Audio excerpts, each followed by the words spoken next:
Welcome to Financial Poise Presents, a production of Financial Poise webinars, in which we take a deep dive into a specific topic by interviewing a single trusted advisor or expert on that topic. My name is Carrie Miller, and I'm the managing editor of Financial Poise. With us today is Jules Martin Haas.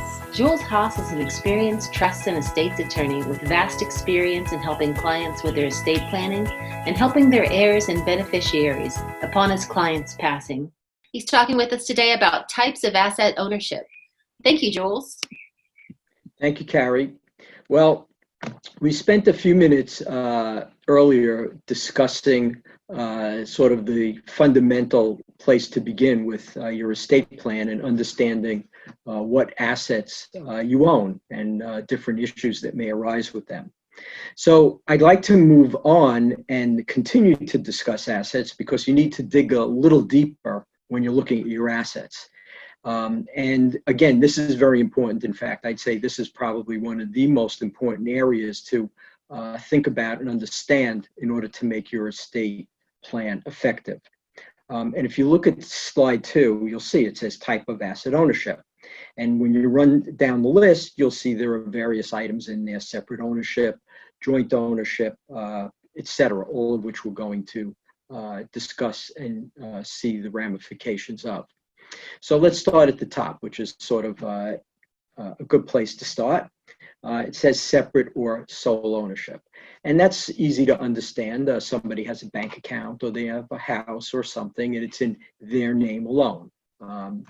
And that's important to understand because when you have a will, your will is going to control assets that are in your name alone.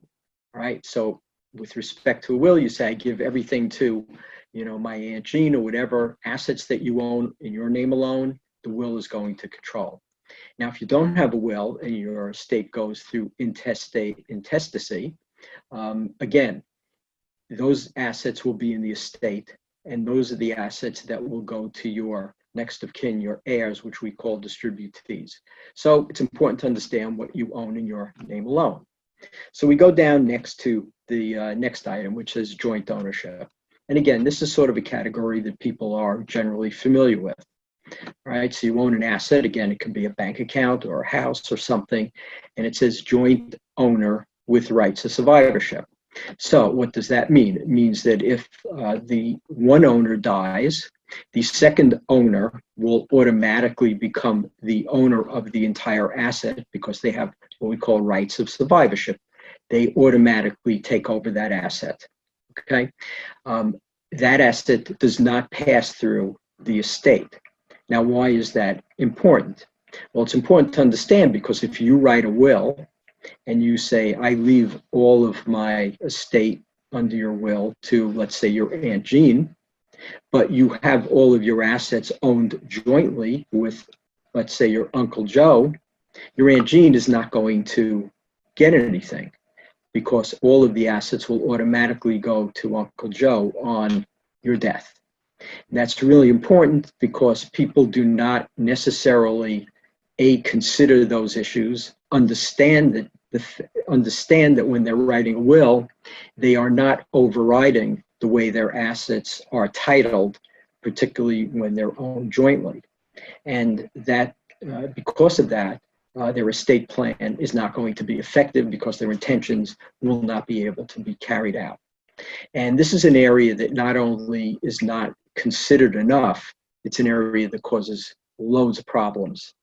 For instance, what happens is, and I'll just use a simple example, and this happens all the time. Let's say you have an older parent, and the parent has 4 children. The parent did a will, said in the will, I leave everything, equally to my kids because the parent likes all the kids, no problem. Ultimately, there's one child that still lives near or maybe even with the parent. The other kids, they've got their own lives. They live in California, Texas, not in New York. But, they stay in touch with mom or whoever the parent is. But the one child in New York really is closer for practical purposes. So the mom's getting older and she says, well, I need, someone to help me go to the bank. It's not that easy. It snows out, it's raining, it's cold, whatever. They both go to the bank and the bank rep says, well, I'm going to put you on here as a joint owner. It'll just make it easy. You can go into the bank. You can do whatever you want to do. No problem. Well, lo and behold, they do that. Mom passes away. The one child in New York becomes the owner of the entire account and can't collect the money automatically. So the other children say, well, mom died. There's $100,000 she had. Where is it? The one child, well, I have it. She put me on as the joint donor. She wanted me to have all of that money because I helped her out all the time. And the other kids say, well, that's not what she wrote in her will. But unfortunately, under the law, the child who is the joint donor is presumptively the owner of that account. So unbeknownst to mom, all right, her estate plan was disrupted by creating and having assets that didn't reflect what her real intentions were pursuant to her will. So these are things that are very important to consider and think about when you're going to create your estate plan. You have to look very carefully at what you're doing and think about what you're doing, even if you already have a will. So let's go down to the next item on our list. It says in trust for accounts. Well, it's basically the same concept as joint accounts. It's a little different.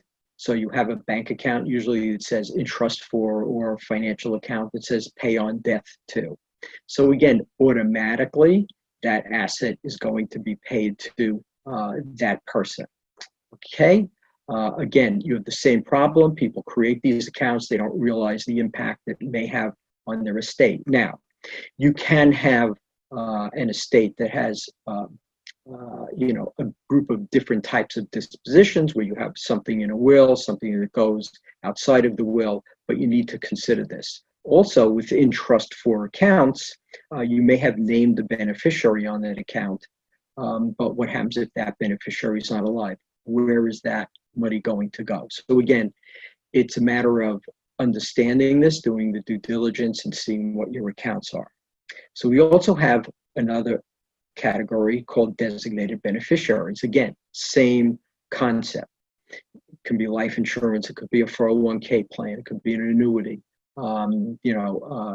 any type of IRA where you have a designated beneficiary. Again, that person is going to automatically get that asset when the person dies. But the important point there is that you need to know, again, who these beneficiaries are. A lot of times people set up accounts, particularly retirement accounts, life insurance, and they put on beneficiaries, and it was done decades ago. They may not even remember who their beneficiary is. So again, as an example, I see situations where I'll ask a client, who's the beneficiary? They'll say, oh, I don't really remember. Or, and I see this sometimes with young couples, they'll say, let me think about this. I think when I created my life insurance policy or my retirement fund, I wasn't married, so I put my parents on there. Well, that's not really what they want to do now. They would really want their spouse to be on there. So they have to go back and check. And in addition to that, what they need to do is they need to go ahead and understand who secondary beneficiaries may be. So they may have put down a primary beneficiary or a secondary beneficiary, or they may not have put down a secondary beneficiary. So they may really want the primary beneficiary to get this asset, but if in fact that primary beneficiary is not alive, they may want that asset to benefit that person's family, so they would want to name, let's say, that person's child as a secondary beneficiary. So there's a lot of due diligence they need to do in order to understand what's going on with these assets. So let's take a look here. There's also a category here we call tenants in common. And this is also a very special category to understand. And it really typically relates to real estate. It could be a cooperative apartment sometimes, but mostly real estate. And what a tenant in common ownership is that there are two people that own, or it could be more, but they own the property equally in their own right, as opposed to joint tenants with a survivorship right. There's no survivorship right. So if you take a property that's owned as tenants in common with two people, when one of the tenant in common owners dies, their share, their half of the property is automatically going to their family or whoever they designate to receive that property under their will. And people don't always appreciate the manner in which property is owned. So they'll say, oh, I own it with my brother, with my sister, with my friend, or something like that. But they don't realize the ramification of what happens when they pass away. So again, another example, a brother and sister may own, let's say, a house that they received when their parent passed away, and they own it as tenants in common. Well, when one of them passes away, their interest then goes to their family. So then you end up with a situation where that deceased brother or sister's family owns the property with the living, brother or sister, and they may not very well get along. Or the new people that own it, all right, to take it over from the deceased tenant in common, may say, hey, we don't want to keep this house. We don't want to keep this property. I know my, father or mother wanted to do that, but we don't. The house is worth $1 million. We want to cash out our $500,000 interest. So then you end up with, a dispute or litigation between, the two owners or the two current owners as to what should happen. It could be a petition action where the court is asked to have the property sold. So the point here is that when you own property, you understand it. So if you have a situation such as that, it's something you want to think about now and say to yourself, well, if I pass away or I leave this property in such a manner, what's going to happen later on? Because if you don't do that, it'll be figured out later on, but it may not be figured out in a way that you really want. So you could end up putting it in a trust. You could end up saying, well, maybe we should all sell it now before the families have a dispute or the two owners have a dispute. Again, it's a matter of understanding what you're doing and thinking about it and planning for it with respect to creating your estate plan. What do I do if I'm not really sure how an asset's owned? Well, what you have to do is a little work. You have to do a little due diligence. So you got to go back to your papers. You have to look and see what the ownership interests are. Look at your bank statements. Look at the financial statements. If it's unclear, and many statements and papers are unclear, particularly from financial institutions, it may very well just list your name. And you have to go back and say, is there a joint owner here? Or it may not be clear who the joint owner is from the front of the statement. So you have to go back and look at that. You should go back to your insurance broker, go back to your human resources person at work. If you have 401ks or retirement funds that emanate from those places, go back to the financial institution where you set up the IRA and see who the beneficiary is. You can get new beneficiary forms. And again, in planning the estate, you can then say, well, this is good. I want to add so-and-so. I want to change so-and-so. I want to keep it this way. I want it to go under my will.